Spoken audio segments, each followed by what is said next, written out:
Buenas, bienvenidos nuevamente. Espero que todo marche bien. Eh, Así que bueno, tenemos una nueva reunión. Hoy vamos a hablar de juegos bayesianos, es decir, juegos donde hay información asimétrica. En particular, vamos a estudiar una versión estática de estos juegos y es un juego de negociación con información asimétrica. Entonces, lo que vamos a ver es qué características tiene un juego en el cual nosotros contamos que hay un comprador y un vendedor. El comprador conoce su evaluación, pero es información privada. El vendedor conoce su información, pero es información privada. Entonces tienen que interactuar sin saber qué es, cuál es la identidad del otro jugador, cuál es la identidad del rival. Entonces ya vamos directamente a hablar de los elementos del juego. Entonces vamos a tener dos jugadores, el jugador C y el B, el comprador y el vendedor. Cada jugador va a poder elegir un precio que para simplificar, el precio tiene que ser un número real que está entre 0 y 1. Y también, tercer elemento del juego, los tipos. Entonces, cada comprador o vendedor va a tener una evaluación. Entonces, así como P sub C es el precio del comprador y P sub B es el precio que elige el vendedor en el juego, y esa es la acción que pueden elegir. Después tenemos B sub C y B sub B, que son las valuaciones de estos jugadores, es la identidad de los jugadores, es el tipo del jugador, es la información privada. O sea, todo eso son palabras que están describiendo qué es lo que sabe cada un jugador y no lo conoce el otro. Ese conocimiento tiene un impacto sobre los pagos, porque si vemos los pagos, acá tenemos el pago del comprador.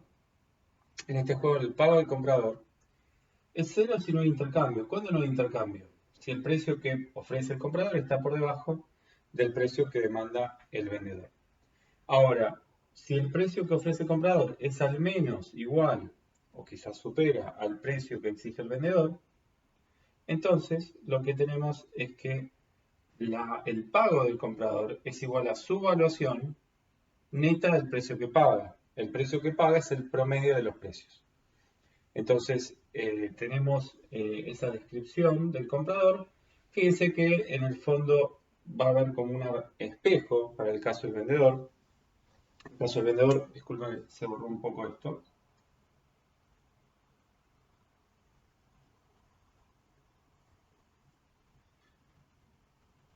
En el caso del vendedor, su pago es cero si el precio que exige el vendedor es estrictamente más alto que el del comprador, la misma condición que teníamos acá.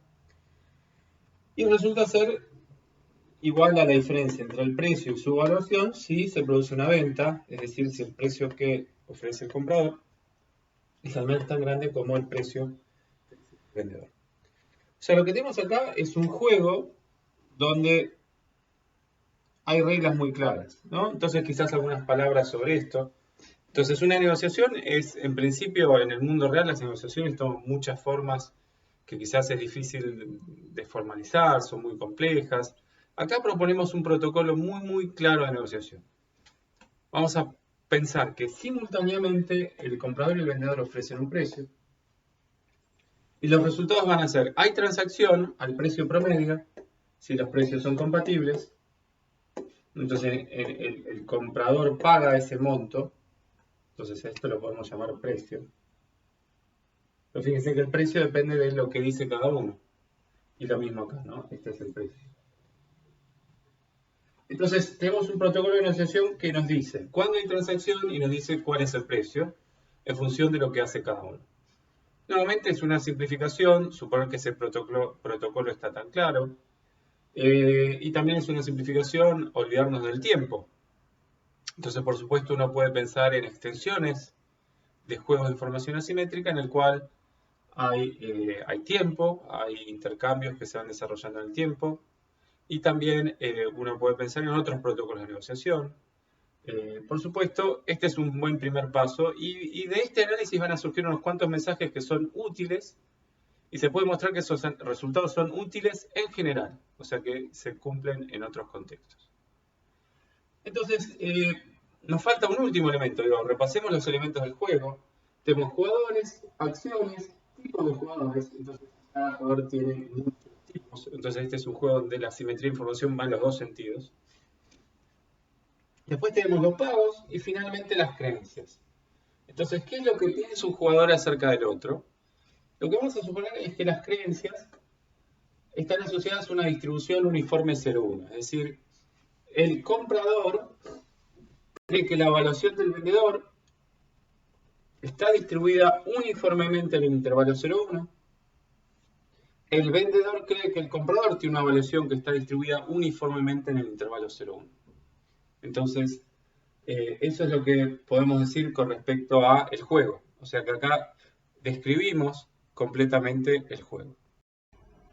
Entonces, repasemos. ¿Se acuerdan que en los juegos que veníamos estudiando al principio del cuatrimestre teníamos 3 elementos? Jugadores, estrategias y pagos. Ahora lo que tenemos son 5. Tenemos la lista de jugadores. Para cada jugador especificamos qué es lo que puede hacer. Pero cada jugador tiene múltiples identidades o múltiples formas de noticias, informaciones escondidas, tipos. Después tenemos los pagos, que es un elemento tradicional, pero fíjense que el pago ahora es algo más complicado porque el pago del jugador C y B depende de las acciones elegidas, de PC y PB, pero también depende de su tipo. En este caso, la evaluación del comprador únicamente depende de su tipo y la del vendedor de su tipo, el pago, pero más generalmente uno podría pensar juegos de negociación donde, por ejemplo, el bienestar que yo obtengo al comprar un bien no solo depende de información que yo tengo acerca de cuánto valúa el bien, sino también de información que está en poder del vendedor, que por ejemplo podría conocer ciertas características del bien que yo no conozco y que afectan el bienestar que extraigo, en el caso en el que tenga ese bien en mi patrimonio. Ese tipo de escenarios que se llama comúnmente un escenario donde hay un valor común, es decir, donde la información privada de cada uno es relevante para conocer la valoración que le damos al objeto. Ese tipo de escenario es más complicado, acá no lo estamos estudiando, o sea, acá estamos estudiando una negociación donde la información privada del comprador exclusivamente tiene que ver con su valoración y la información privada del vendedor exclusivamente tiene que ver con su valoración y no estamos permitiendo, pero una generalización podríamos permitir, que la utilidad del comprador dependa también en forma directa de la evaluación o la información privada del vendedor. Entonces eso sería una extensión, acá no lo estamos haciendo, se conoce como un juego de valores privados, es decir, el tipo de cada jugador tiene un impacto directo exclusivamente en su pago. Ahora, digo impacto directo ¿por qué? Porque en realidad hay un impacto indirecto, y esto lo vamos a ver en un equilibrio, porque distintas valuaciones de tus rivales van a tener un impacto sobre sus estrategias y por lo tanto va a tener impacto sobre tu bienestar. Entonces hay un impacto indirecto de la evaluación del vendedor sobre la utilidad del comprador en un equilibrio. Pero eso lo vamos a ver en minutos. Ahora vamos a este gráfico. Este gráfico nos da una idea de qué es lo que pasa en este juego. O sea, es como si la naturaleza eligiese un punto de este rectángulo, es decir, una combinación de evaluación del comprador, que estamos midiendo en el eje horizontal, y evaluación del vendedor, que estamos midiendo en el eje vertical. Si estamos en el triángulo superior, la evaluación del vendedor excede la evaluación del comprador, y en una asignación eficiente no tendría que haber intercambio.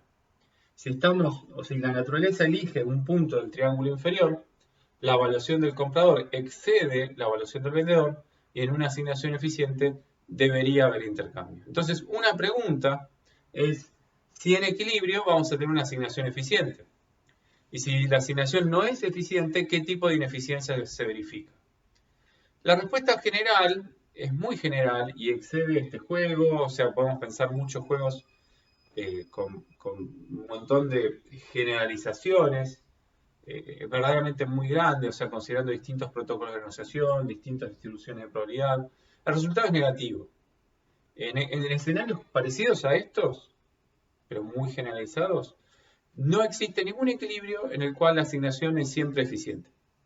Ese es un resultado muy, muy sólido que nos está diciendo que cuando hay asimetría de información suficientemente grande, importante, las negociaciones con probabilidad positiva resultan en una asignación ineficiente de recursos. La ineficiencia podría tener que ver en principio con dos tipos de ineficiencia, que hace intercambio cuando no debería haber y que no hace intercambio cuando sí debería haber. El segundo tipo de ineficiencia es el que más comúnmente se observa, el más relevante. Los jugadores no intercambian tanto como se debería en escenarios donde hay información escondida. Pero bueno, ese es el resultado muy general. Nosotros no vamos a ver el resultado general, pero vamos a terminar sobre este juego agregando alguna estructura, qué es lo que sucede en el equilibrio. Entonces, en principio, vayamos a ver qué es un equilibrio. Entonces, acá tenemos la definición del equilibrio. Entonces, ¿qué va a ser un equilibrio acá? En un equilibrio tenemos estrategias para el comprador y para el vendedor. La estrategia del comprador es una función que a cada posible evaluación del comprador le asigna una acción. Lo mismo para el vendedor. Para cada posible evaluación del vendedor le asigna una acción. ¿Y qué condición debe cumplir? Y acá volvemos a principios básicos de juego. O sea, ¿qué pasa en un juego? En un juego, cada jugador está eligiendo lo que más le conviene, tomando como dado el comportamiento del otro. Bueno, esto se sigue cumpliendo acá. La única advertencia es que el comprador va a tener que elegir una acción para cada posible identidad. En equilibrio tenemos que asignar una acción al comprador para cualquier tipo de información que pueda tener. Y lo mismo para el vendedor. Entonces la condición la tenemos acá. En un equilibrio, la acción elegida por un comprador de tipo BC debe maximizar la utilidad esperada del comprador, eligiendo PB, eligiendo el precio, y condicionar a dos informaciones. Condicionar a este comportamiento del vendedor, que es una estrategia, que a cada posible evaluación del vendedor le asigna una acción, y condicionar a la información privada. Entonces, dado el comportamiento del vendedor, que es un comportamiento que va a variar con BB, y dada la evaluación del comprador, que es ya ahora ese sí es un número fijo, la acción que elige el comprador de evaluación BC tiene que maximizar su función objetiva. El principio es el mismo principio que venimos manejando desde hace un tiempo. Y lo mismo para el vendedor. La estrategia que elige el vendedor de tipo VB, perdón, esto parece una U, pero es una V, ¿no? Nos aseguramos. La estrategia que elige un vendedor de tipo VB tiene que maximizar su utilidad esperada, que depende del comportamiento del comprador, que es un comportamiento, fíjense en sí mismo, esto es una variable aleatoria, porque BC es una variable aleatoria. Como BC es una variable aleatoria, SC es una variable aleatoria. De la misma manera acá. Y por eso tenemos el operador esperanza. La esperanza es la utilidad. ¿Por qué? Porque vos no sabés qué es lo que va a hacer tu rival. Como no sabés qué es lo que va a hacer tu rival, no sabés cuál va a ser tu pago, dada una estrategia que vos elegís y dada tu identidad.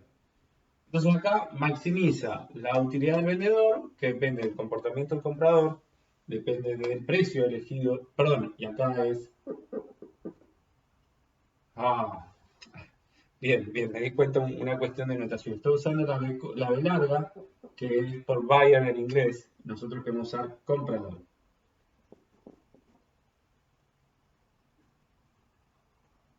Y acá sí usamos la B larga. Bien, ahora sí. Entonces, el ajuste es este subíndice, porque estamos usando la C para comprador, no la B para buyer.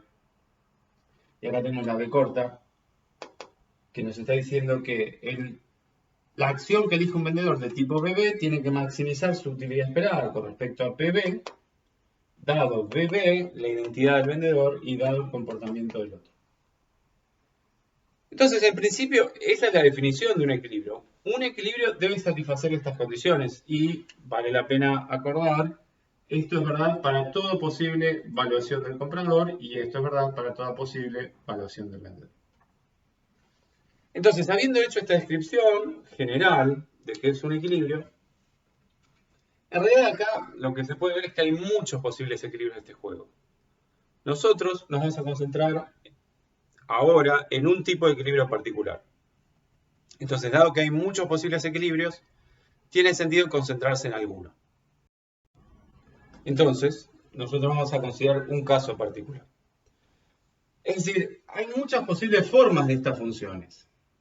Y algunas podrían ser equilibrios, otras no. Nosotros vamos a concentrarnos en funciones que tienen esta forma.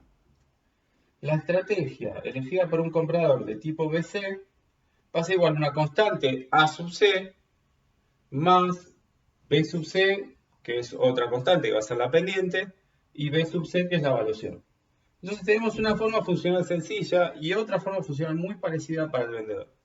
Entonces, la acción que elige un vendedor de tipo BB es igual a una constante AB más el producto entre una pendiente, B sub B, y su evaluación, que es B sub B.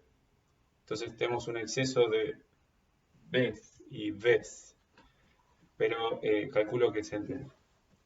Entonces, dado esta propuesta, entonces es como una forma de ponerle estructura al comportamiento en equilibrio, que es una asociación bastante suave, constante, entre evaluación y acción elegida.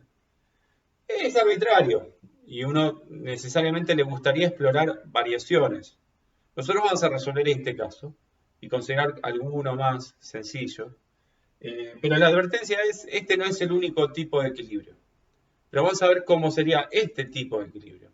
Entonces lo que necesitamos, nuestro problema es encontrar, quizás no existen, digo, en principio tenemos que verificar si existen, valores para estos cuatro parámetros, A sub C, B sub C, A sub B y B sub B, valores para estos cuatro parámetros tal que existe un equilibrio. Entonces es como que vamos a probar y verificar. Entonces vamos a tratar de ver qué condiciones deberían satisfacer estos parámetros y ver si la cosa funciona. Para ello, tenemos que ver estas expresiones de acá abajo. La utilidad esperada de un comprador, la utilidad esperada de un vendedor. La utilidad esperada del comprador es igual a la probabilidad de que el precio elegido por el comprador, y acá nuevamente tengo la B larga y tendría que tener una C de comprador, lo mismo acá y lo mismo acá.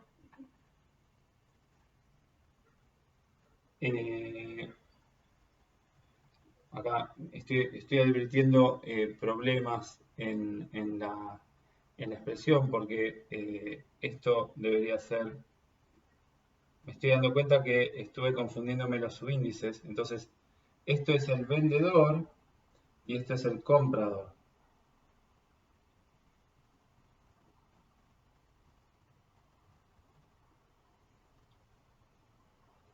Y acá otro tanto.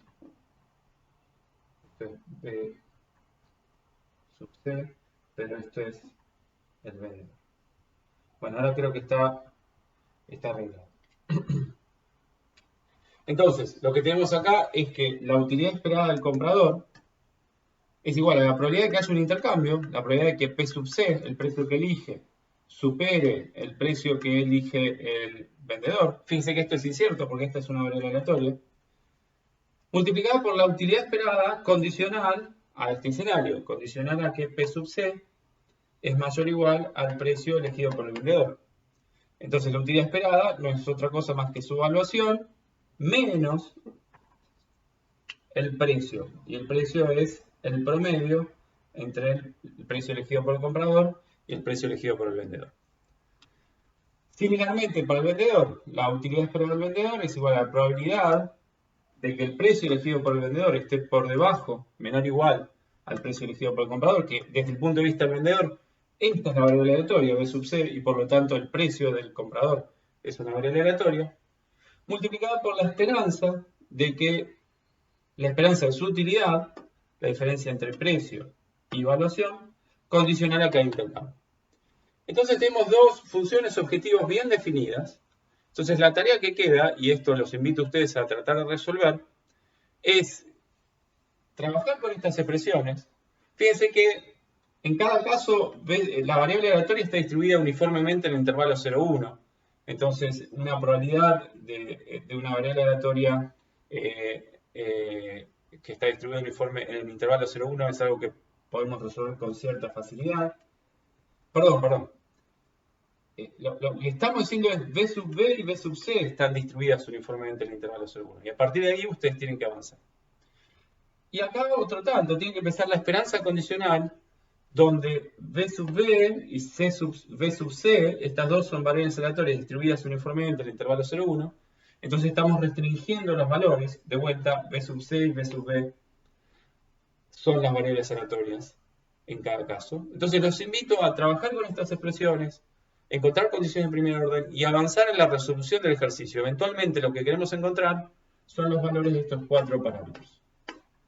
Y ver si la cosa funciona. Así que bueno, por ahora lo dejo hasta acá. Y luego vamos a seguir avanzando en términos de ya una solución.